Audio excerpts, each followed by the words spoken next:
আসসালামু আলাইকুম ওয়া রাহমাতুল্লাহি ওয়া বারাকাতুহু। ইন্নাল হামদালিল্লাহি ওয়াহদা ওয়াস সালাতু ওয়াস সালামু আলা মান লা নাবিয়্যা বা'দা। আম্মা বা'দু ফাউযু বিল্লাহি মিনাশ শাইতানির রাজিম। বিসমিল্লাহির রাহমানির রাহিম। মান কাতালা নাফসান বিগাইরি নাফসিন আও ফাসাদিন ফিল আরদি ফাকান্নামা কাতালান নাসা জামিআ। ওয়া ক্বালা আন-নাবিয়্যু সাল্লাল্লাহু আলাইহি ওয়াসাল্লাম আন আবি মুসা আল-আশআরী রাদিয়াল্লাহু তাআলা আনহু সুইলা রাসূলুল্লাহি সাল্লাল্লাহু আলাইহি ওয়াসাল্লাম আজালুল মুসলিমিনা আফজালু ক্বালা মান সালিমাল মুসলিমিনা মিন লিসানিহি ওয়া ইয়াদিহি। আল হাদিস।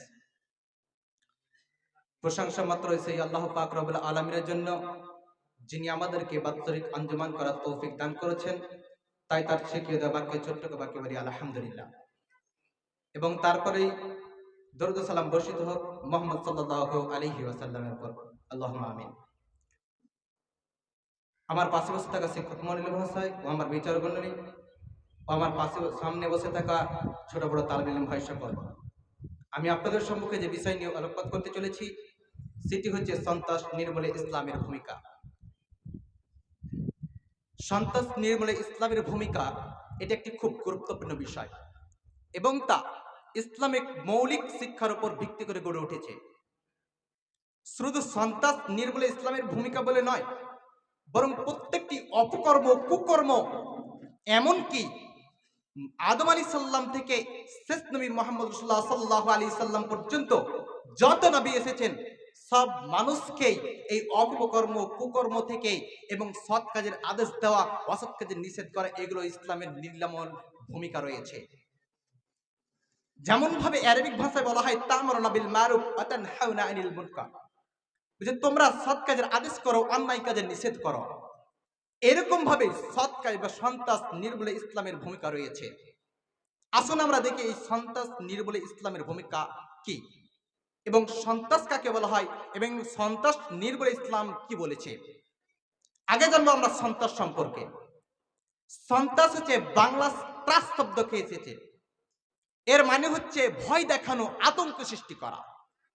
কিন্তু আজকের মুশরিক অমুসলিমেরা এই ত্রাস শব্দের আবিধানিক অর্থটাকে পাল্টে দিয়ে অন্যায়ভাবে হত্যার ক্ষেত্রে ব্যবহার করে থাকে। কেন তারা এই ত্রাস শব্দটাকে হত্যার ক্ষেত্রে কেন ব্যবহার করেছে? কেননা এই সন্ত্রাসবাদ একটা অপবাদ এবং অপবাদ এবং সম্বোধন করে মুসলমানদেরকে। অমুসলিমেরা মুশরিকেরা তারা এই সন্ত্রাসবাদ সম্বোধন করছে মুসলমানদেরকে। তারা নাকি বলে মুসলমানরা হচ্ছে সন্ত্রাসবাদ, আতঙ্কবাদ, জঙ্গিবাদ। তারা নাকি বলছে এই মুসলমানরা আজকে নির্যাতিত লাঞ্ছিতের মধ্যে নয়, তারা মানুষের প্রতি জুলুম করে তারা সন্ত্রাসবাদ হচ্ছে। কেন? তার কারণ কেন? তার কারণ হচ্ছে এই যে আজকে সোশ্যাল মিডিয়া, ভারতের সহ মিডিয়া, নেতা মন্ত্রী সবাই এই মাদ্রাসার ছাত্র বিন্দুর দিকে লক্ষ্য করে বলছে এরা হচ্ছে সন্ত্রাসবাদ। মাদ্রাসায় নাকি সন্ত্রাসবাদ শিক্ষা দেওয়া হয়, বোমাবাজি শিক্ষা দেওয়া হয়, বন্দুকের শিক্ষা দেওয়া হয়। কেন? তার কারণ হচ্ছে এটাই যে তারা সাধারণ মানুষের প্রতি যে জুলুম, অন্যায়, অবিচার, দুর্নীতি, প্রতারণা, ধোঁকাবাজি চালাচ্ছে, এই দুর্নীতি, প্রতারণা, ধোঁকাবাজির পর্দাফাশ কেউ যদি খুলতে পারে, একমাত্র এই মাদ্রাসার ছাত্রবিন্দু, শিক্ষক সমাজ খুলতে পারে তাদের পর্দাফাশ। তাই তারা আজকের এই মুসলমানদেরকে, এই ইসলাম সমাজকে, এই মাদ্রাসাকে, ছাত্রবিন্দুকে সন্ত্রাস বলে গণ্য করছে। কেন?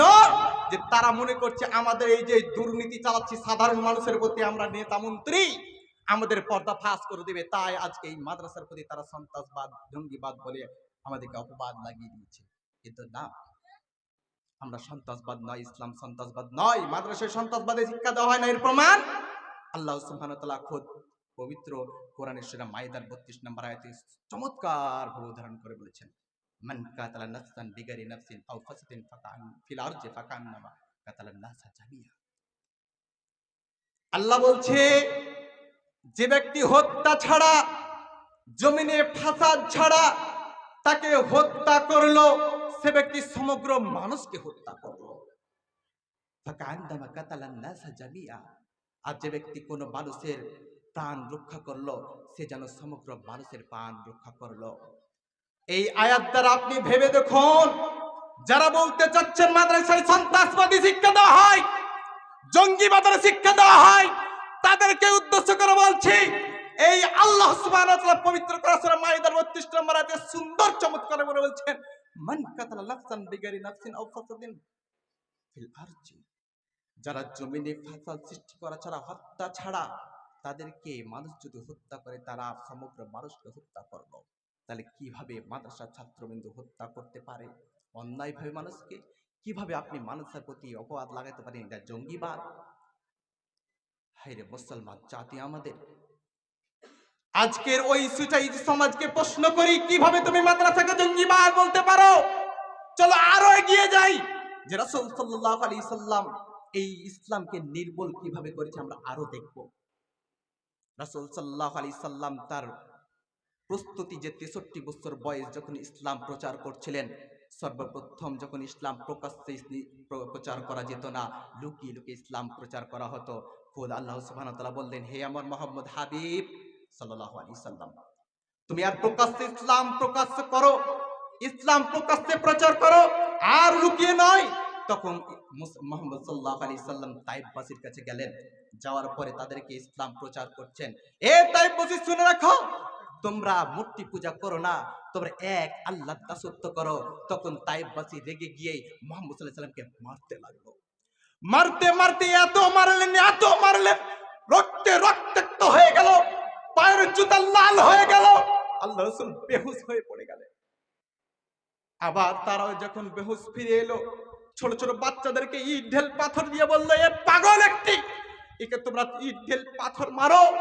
তখন আবার তারা ছোট ছোট বাচ্চা ছেলে, তারা বুঝে না একজন পাগল বলে তাকে ইট ঢেল মারতে লাগলো। মারতে মারতে তিনি রক্তে লহলান, আবার তিনি অজ্ঞান হয়ে পড়ে গেলেন। এমত অবস্থায় জিবরিল আলাইহিস সালাম এলেন, আসার পরে বললেন, হে নবী আল্লাহ, আপনি হুকুম দিন, আমি এই তায়েফবাসীকে এক নিমিষে শেষ করে দেব, আপনি হুকুম দিন একবার।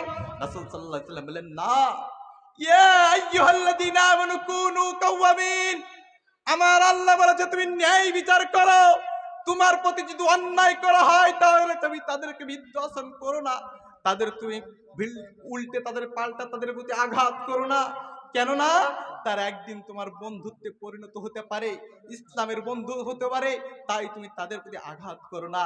ইসলাম একটা। রাসূল সাল্লাল্লাহু আলাইহি সাল্লাম জিবরাইলকে বললেন, হে জিবরাইল, আমি ক্ষমা করে দিয়েছি, আল্লাহ ক্ষমা করে দিয়েছে, অত তুমিও ক্ষমা করে দাও। ইসলাম এটা বলে না যে অন্যায় করলে তারপর তুমি আঘাত করো, ইসলাম ক্ষমা স্নেহতা শিখিয়েছে। অতএব আজকের ওই সোসাইটি সমাজকে প্রশ্ন করতে চাই, তোমরা কিভাবে এই জঙ্গি আতঙ্কবাদ, এই অপবাদ মাত্রার মধ্যে লাগিয়ে থাকো? অতএব এই পরিসমাপ্তির ক্ষেত্রে বলছি, আমরা জঙ্গিবাদ ইসলাম শিক্ষা দেওয়া হয় না। অতএব শান্তির ধর্ম পরিস্থিতি, আল্লাহর কাছে দোয়া চাই, আল্লাহ আমরা যেন সঠিক ইসলামী শিক্ষা গ্রহণ করতে পারি এবং এই অপবাদ থেকে আমরা বিরত থাকতে পারি। আসসালামু আলাইকুম ওয়া রাহমাতুল্লাহ।